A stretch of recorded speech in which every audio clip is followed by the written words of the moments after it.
తెలంగాణ రాష్ట్రంలో ఎక్కడ చూసినా రైతాంగాన్ని చూస్తే భయపడుతుంది కాంగ్రెస్ పార్టీ. కేటీఆర్ గారిని చూసి భయపడుతున్నారు మంత్రులు, ముఖ్యమంత్రి. నల్లగొండలో మేము రైతు ధర్నా నిర్వహిస్తాం కేటీఆర్ గారి ఆధ్వర్యంలో అని చెప్పినాం. వాస్తవానికి ఈ కార్యక్రమం 14వ తారీఖు నాడే ఉండే, 13 నాడే పెట్టుకుందాం అనుకున్నాం. కానీ జిల్లా పోలీస్ యంత్రాంగం మమ్మల్ని రిక్వెస్ట్ చేసి, సార్ ఇప్పుడు రహదారులు బాగా రద్దీగా ఉన్నాయి, అటు ఆంధ్ర వైపు ఎక్కువ మంది పండుగలకు పోతున్నారు కాబట్టి తెలంగాణకు సంబంధించి కూడా నల్గొండ జిల్లా కావచ్చు, ఈ ఇతర ప్రాంతాలకు సంబంధించిన ప్రజలు కూడా ఎక్కువ రోజులు సెలవులు వచ్చినాయి కాబట్టి ఊర్లకు వెళ్తున్నారు, రహదారుల మీద ఇబ్బంది అయ్యేటట్టుంది, దయచేసి వాయిదా వేసుకోండి, మీరు మళ్ళీ తేదీనాడు పెట్టుకుంటే మేము సహకరిస్తామని చెప్పి జిల్లా పోలీస్ యంత్రాంగం నన్ను రిక్వెస్ట్ చేసినారు. నేను వారి మాట మీద కేటీఆర్ గారితో మాట్లాడి, ఇట్లా జిల్లా యంత్రాంగం రిక్వెస్ట్ చేస్తున్నారు, వాయిదా వేసుకోమని అడుగుతున్నారు అని అన్నప్పుడు వారు కూడా అంగీకరించి, కానివ్వండి వాళ్ళ మాట మీదనే పోదాం, మనం ప్రజలకు ఇబ్బంది పెట్టకుండానే మన కార్యక్రమాలు ఉండాలని మన ఉద్దేశం కదా అని చెప్పి ఒప్పుకొని ఆనాడే చెప్పినాం. వాళ్ళు 19 తర్వాత ఎప్పుడైనా పెట్టుకోవచ్చు అని చెప్పినారు. 19తో పాటు 20 నాడు కూడా ఇంకా ఏమైనా ఆంధ్రప్రదేశ్ నుంచి, అటు నుంచి, ఇతర ప్రాంతాల నుంచి, నల్గొండ జిల్లా మిగతా ప్రాంతాల నుంచి, సూర్యాపేట ప్రాంతం నుంచి కూడా వచ్చే వాళ్ళు ఎక్కువగా ఉంటారు అని చెప్పి దానికి కూడా మేము ఆలోచన చేసి 20 కూడా కాకుండా 21వ తారీఖు పెట్టుకుంటున్నామని ఆ రోజు చెప్పినాం. ఆ రకంగా జిల్లా యంత్రాంగం కూడా సిద్ధమైనారని మేము భావించినాం.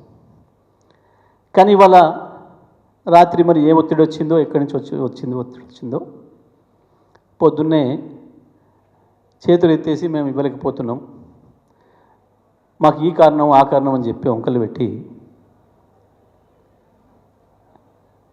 రిజెక్ట్ చేస్తూ లెటర్ ఇచ్చినారు. సరే, మాకు అర్థమైపోయింది ఇది ఎవరి ఒత్తిడి వల్ల వచ్చింది ఏంది అనేది.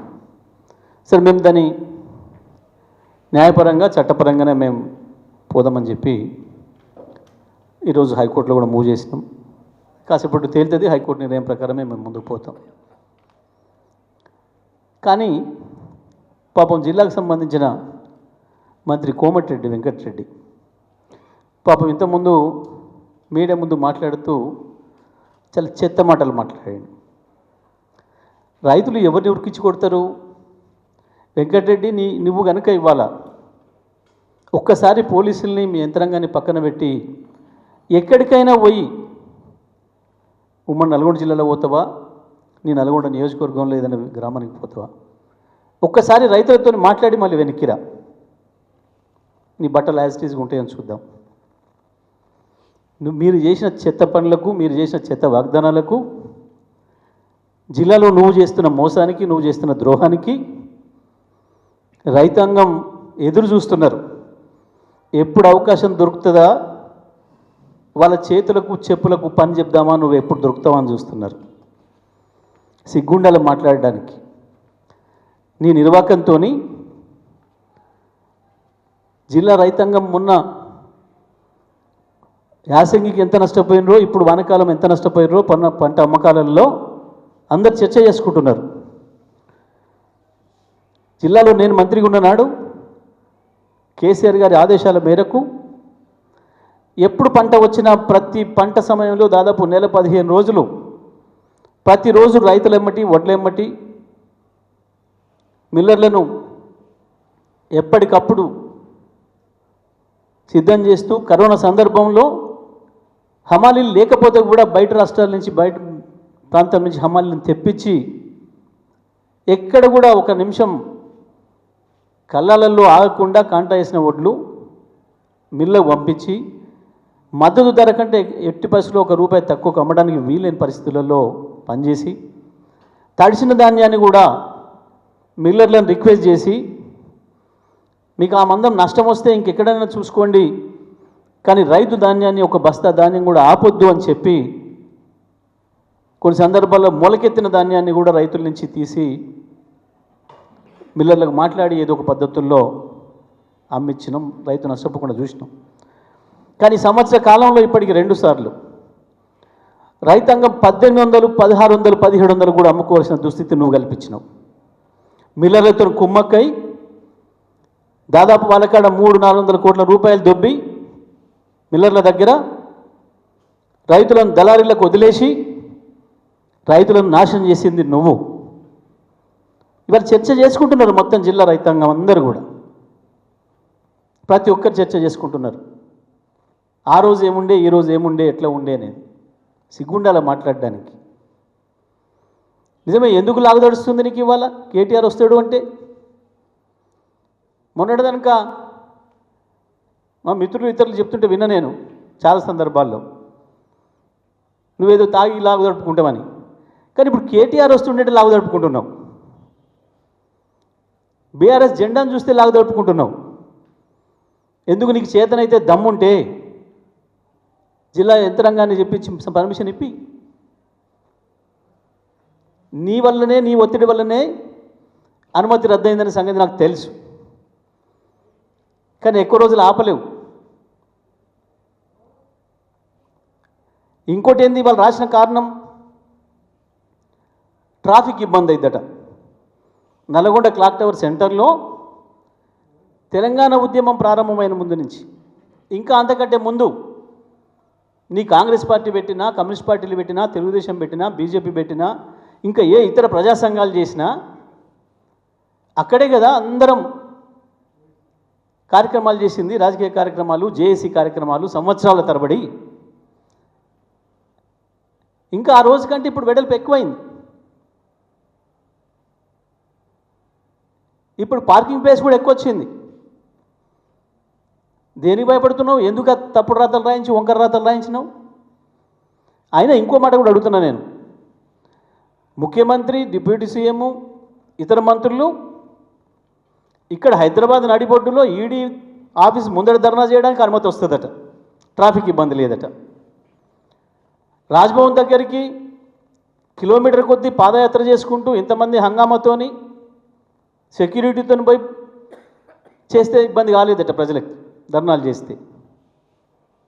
కేవలం నల్గొండ క్లాక్ టవర్ సెంటర్లో బీఆర్ఎస్ పార్టీ రైతుల తరఫున కేటీఆర్ గారి ఆధ్వర్యంలో ధర్నా నిర్వహిస్తే దానికే ట్రాఫిక్ ఇబ్బంది అయిందట. హైవే మీద వచ్చిపోయే వాహనాలకు ఇబ్బంది అయిందట. R&B centre Nalgonda clock tower చౌరస్తాలో ట్రాఫిక్ ఇబ్బంది అవుతుంది. ఇది కారణాలు. నవ్వుకుంటున్నారు ప్రజలు నిన్ను చూసి, ఏ రకంగా భయపడుతున్నావో నువ్వు. ఇక జిల్లా అభివృద్ధి గురించి మాట్లాడుతున్నావు, నా గురించి మాట్లాడుతున్నావు. దమ్ముందా? నిలబడతావా చర్చకు? నాతో కూడా అక్కర్లేదు. వాస్తవానికి నల్లగొండలో నిన్ను ఓడగొట్టిన ఎమ్మెల్యే మా భూపాల్ చాలు, లేదా నల్గొండ జిల్లాలో 12 నియోజకవర్గాల్లో ఎక్కడైనా సరే మా గత శాసనసభ్యులు చర్చ చేయడానికి సిద్ధంగా ఉన్నారు. 40-50 ఏళ్ళుగా జిల్లాను మీకు అప్పచెప్తే మీ దౌర్భాగ్య పరిపాలనలో అద్భుతంగా వ్యవసాయంలో వెలసిల్లిన నల్గొండ జిల్లా, నాగరికతలో ముందున్న నల్గొండ జిల్లా మీ అనాగరిక చర్యల వల్ల నాశనమైపోయింది. మీరు చేసిన పాపాల వల్ల జిల్లాలో ఫ్లోరిన్ మహమ్మారి పుట్టింది. మీరు చేసిన పాపాల వల్ల జిల్లాను కరువు మహమ్మారి ఆవలించింది. కేసీఆర్ వచ్చినాక కదా నల్గొండ జిల్లా నుంచి కరువును పారదోలినాం, ఫ్లోరిన్ను పారదోలినాం, ప్రతి ఎకరాకు నీళ్ళు ఇచ్చినాం, ఇంటింటికి మంచినీళ్ళు ఇచ్చినాం. కేసీఆర్ ముఖ్యమంత్రి అయ్యే నాటికి, నేను జిల్లా మంత్రి అయ్యే నాటికి కేవలం 3 లక్షలు కూడా లేని వరిధాన్యం, 40 లక్షల వరిధాన్యాన్ని భారతదేశానికి అందించి భారతదేశానికి అన్నం పెట్టి అన్నపూర్ణగా మారింది కదా నల్గొండ జిల్లా. కూర్చుందామా? దమ్ముందా? ఇక నేను చేసిన అభివృద్ధి గురించి మాట్లాడుతున్నాం. నీ జీవిత కాలం సరిపోదు. నేను వేసిన ఫౌండేషన్ రాళ్ళు, నేను వేసిన ఇనాగ్రేషన్ రాళ్ళు చూడటానికి నీ జీవితకాలం కూడా సరిపోదు. ఉమ్మడి నల్గొండ జిల్లాలో నువ్వు కానీ నీ ఎమ్మటున్న ఇంకా ఇతర మంత్రులు ఎవరైనా మీ ముఖాలకి ఒక పక్క నియోజకవర్గంలో ఒక్కరు చూపిస్తారా మీరు చేసిన అభివృద్ధి? మీ సొంత నియోజకవర్గాలు ఏడిస్తే కదా మొదలు అభివృద్ధి. సిగ్గుండాల మాట్లాడడానికి. జగదీష్ రెడ్డి చూసిందా? జిల్లా ప్రజలకు తెలియదా? నీ ఒకరిని నువ్వే కదా మాట్లాడినావు. దామర్చర్ల పవర్ ప్లాంట్ని ఆపేస్తా నేను వచ్చినాక. ఎందుకో సిగ్గుదప్పి మొన్న పోయినావు. నీలాగా పూటకో మాట మార్చే ఆ గలీజ్ అలవాట్లు మాకు లేవు. ఈ భాష కూడా నేను ఇంతవరకు ఎన్నడూ మాట్లాడలే. నా 25 సంవత్సరాల రాజకీయ జీవితంలో నేను ఎప్పుడు మీరు ఎంత రెచ్చగొట్టినా, గత 10 ఏళ్లలో మీరు ఎంత అరిచినా, మీరు ఎంత వాగినా, చెత్త మాటలు మాట్లాడినా నా పద్ధతుల్లో నేను మౌనంగా పనిచేసుకుంటూ పోయినా. కానీ ఇలా నువ్వు మంత్రిగా ఉండి మాట్లాడుతున్నావు కాబట్టి ప్రతిపక్ష నాయకుడిగా నేను సమాధానం చెప్తాను నీకు సరిపోయే పద్ధతులు, నీకు అర్థమయ్యే భాషలో. నా భాష నీకు అర్థం కావట్లే ఇంకా. ఎందుకంటే నువ్వు ఎప్పుడు స్పృహలో ఉండట్లేవు.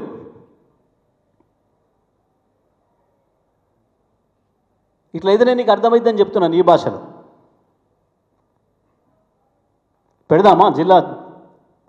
ఏ మూలన పెడదాం? ఏ నియోజకవర్గంలో పెడదాం? ఏ గ్రామంలో పెడదాం చర్చ?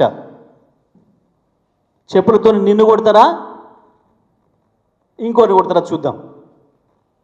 ఏ ఊర్లోనైనా నీ నియోజకవర్గం నువ్వు 25 సార్లు ఎమ్మెల్యేగా పనిచేసినా, 25 ఏళ్ళు చేసినా నేనని చెప్పుకున్నా గొప్పలు పోజులు కొడుతున్నావు కదా.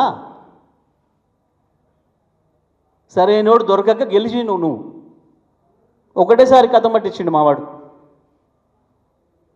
ఇవాళ అప్పుడే ఏడుస్తున్నారు నల్గొండ ప్రజలు, బాధపడుతున్నారు. మంచిగా పని చేసుకొని పోగొట్టుకొని పొద్దుదాకా సోయిలేకుండా ఉండడం తెచ్చుకున్నాం కదా అని. మంత్రిగా నీ నిర్వాకం మొత్తం ఉంది. నీ ఏడాదిలో నువ్వు చేసిందంతా. కానీ ఏడాది మౌనంగా ఉండాలనే ఉన్నా నేను. మీరు తెల్లారి నుంచే వాగినా చెత్తబాగుడు. నేను మంత్రి అయిన 9 రోజుల నుంచి నేను ఎప్పుడు మీకు సమాధానం చెప్పలే. నా పని మీకు సమాధానం చెప్పింది. మీ బండారం అంతా బయట పెట్టింది. ఏడాది నుంచి నేను మౌనంగా ఉన్నా. కానీ నీ పాపాలు పెరిగిపోయినాయి అని నువ్వు ఎక్కడెక్కడ ఎవరెవరి దగ్గర ఎంత వసూలు చేసినావు, నీ ధనదాహంతో రైతాంగం ఎట్లా నాశనం అవుతుంది నల్గొండ జిల్లాలో.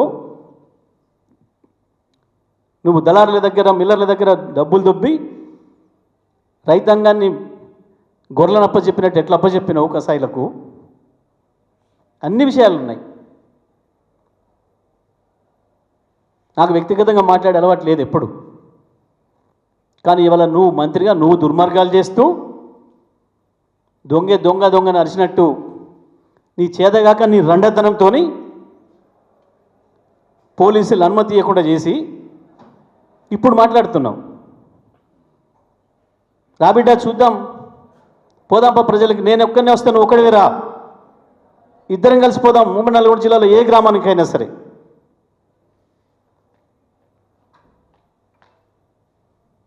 ఎక్కడి నుంచి ఎక్కడికి వస్తావో.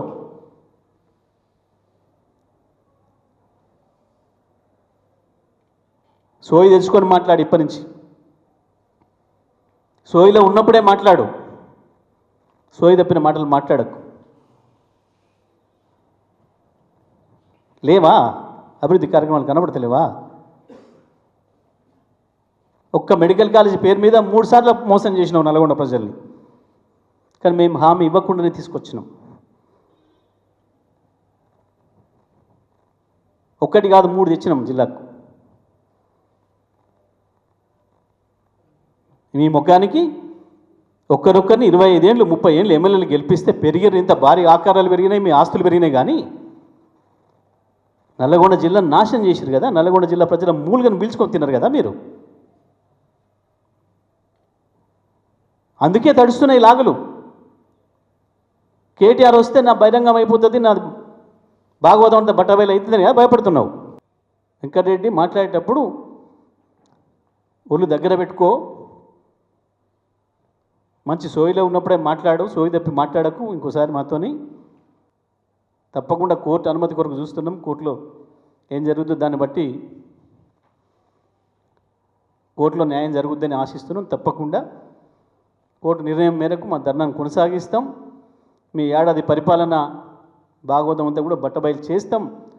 రైతాంగానికి ఊరటనిస్తాం, రైతాంగానికి ధైర్యాన్ని ఇస్తాం.